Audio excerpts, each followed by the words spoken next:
Hello guys, today we are gonna make some mac and cheese. Alright, you wanna get your pot on a fairly generous heat. I did medium. Maybe a bit higher. Yeah, that's good. Anyways, you want this to come up to a rolling boil. Now I'm gonna be grating my cheese.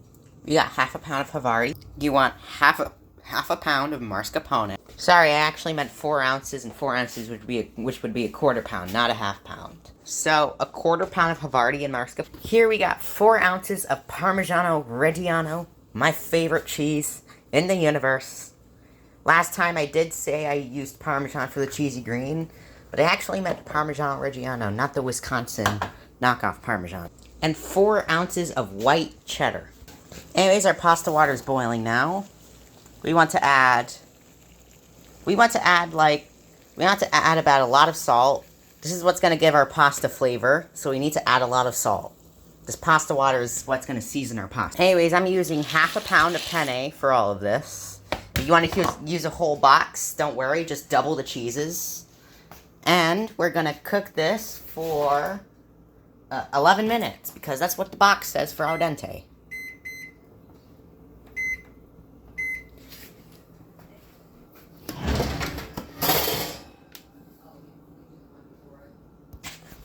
Now, with pasta, one must stir, like, every couple minutes until the timer goes off. If one were to not stir this, 1, the bottom part would burn, 2, everything would stick together. That's also why we have this on a rolling boil. If this wasn't boiling, all the noodles would be sticking together. And then we added a lot of salt to the pasta water while it was boiling. Because if you added it to the beginning, it would take longer. And also, because if we didn't add salt to the pasta water, no matter how seasoned the sauce is, the pasta itself won't be delicious. Okay.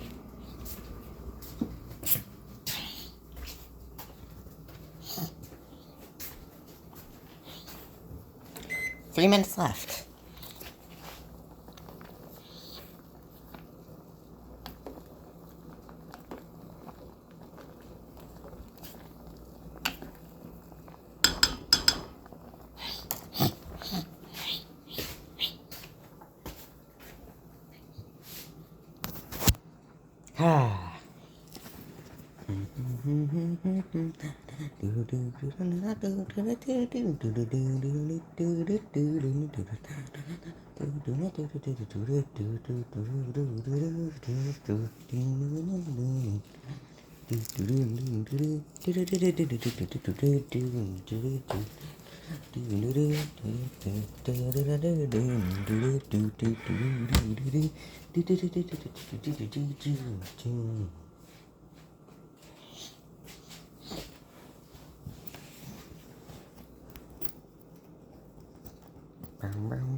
Anyways, waiting for this pasta to cook. How much time left?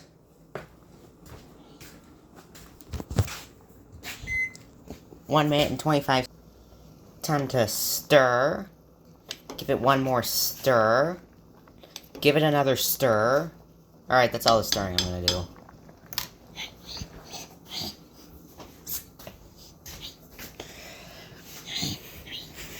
I can't wait for lemon pasta. Lemon pasta. This is mac and cheese, though.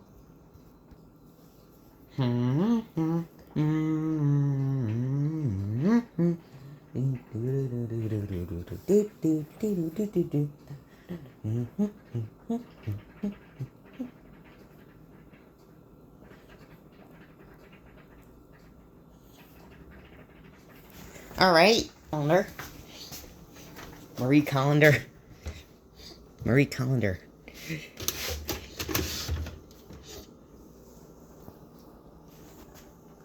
Okay.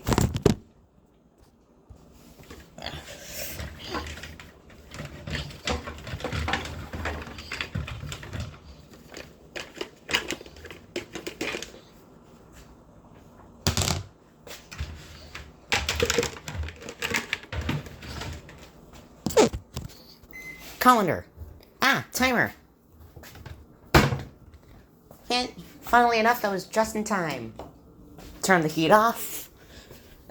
So now the pasta's nice and al dente, which means it's chewy, it's got a bite, not a strong bite, but you can definitely feel it. Definitely not crunchy.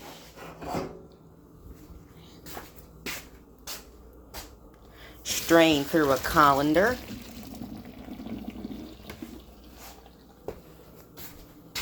And now, we're gonna make our sauce. So, I got some half and half here.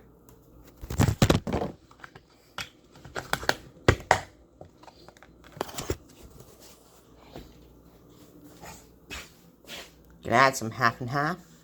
Just over, I'm gonna add some half and half.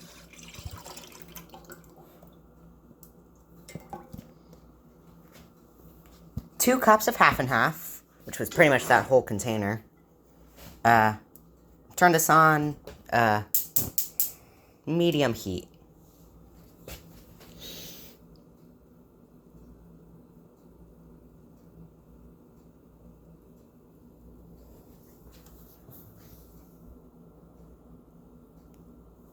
Anyways, since this pan was already hot from the pasta, I think we can add our cheeses. Let me get a whisk.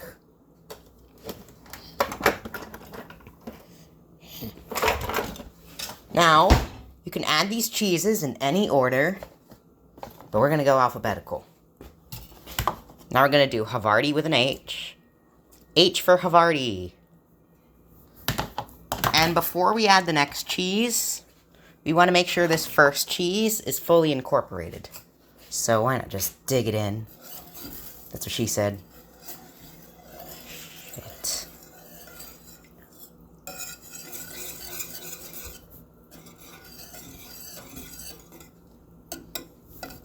Might have spilt a bit, that's okay. We all make mistakes.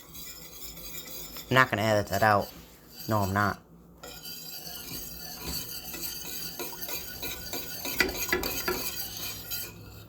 Get my next cheese ready.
Okay, time for our mascarpone. This is one of our soft cheeses that will help stabilize the sauce, along with Havarti. Those are two of our soft cheeses, which you get every last drop of cheese. More Havarti.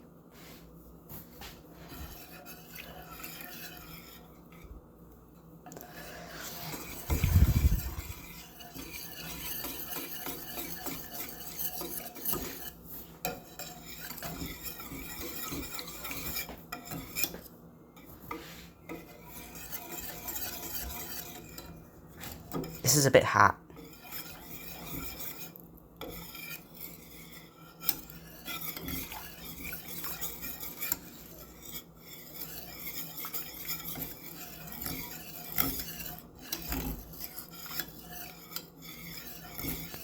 Excuse my hand going over the pot because that's hot. Ow.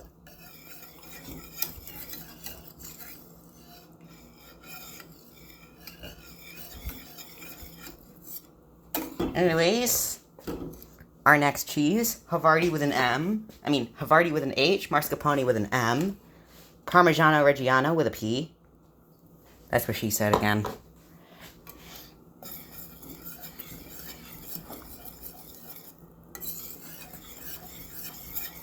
Now, this is one of the hard cheeses that's going to help us give a lots of flavor to the sauce. Ow, that hurts. That hurts a lot.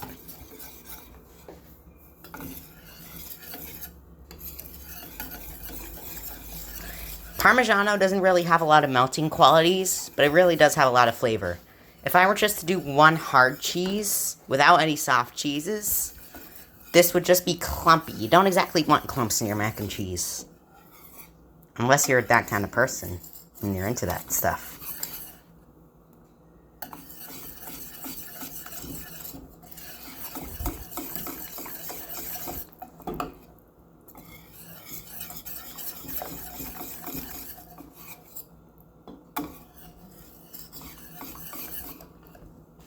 And our last cheese, white cheddar with a W.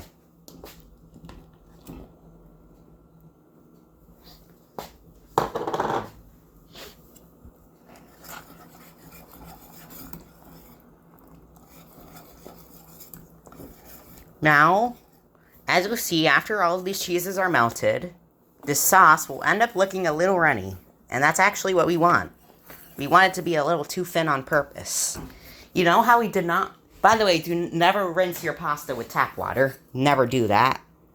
But anyways, once we put our pasta in, if we were to use the tap water, the outside starches would wash off, sadly. But since we did not wash it, which you should never do, the outside starches are going to thicken this sauce up. I used Barilla dry pasta, but it's not really my favorite. The way you can tell how dry pasta is good is that usually the brighter that the outside color it is, the better the quality. I used Barilla, but I prefer Checo.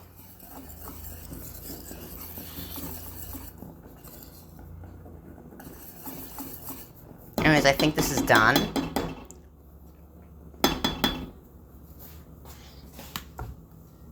Off.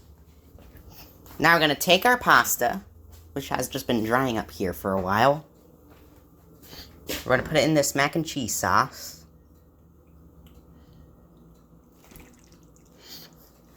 And you want to make sure that every single, and I mean every single piece of penne is covered. If it's not, I'm not going to be happy.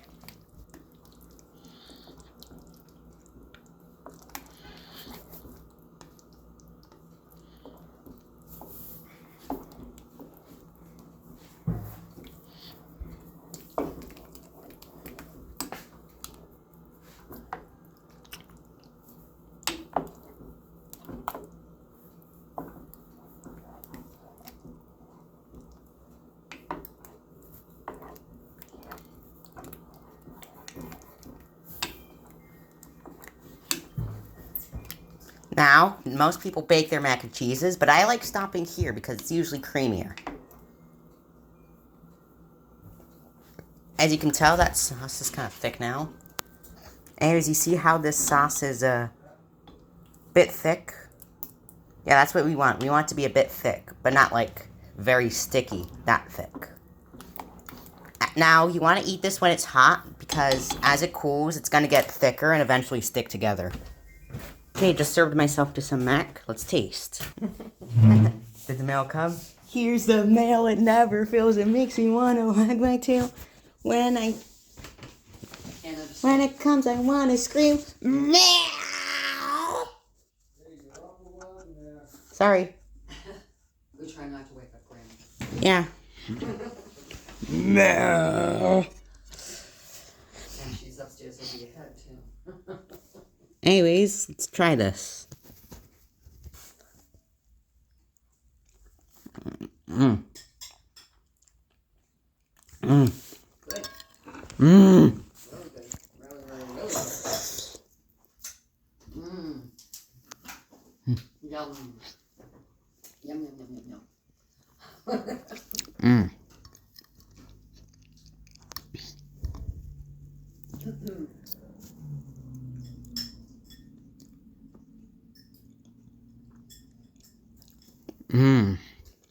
This is so good.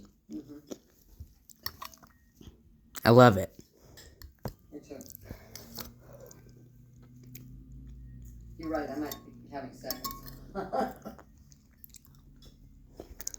Wicked good. Yum. Yay.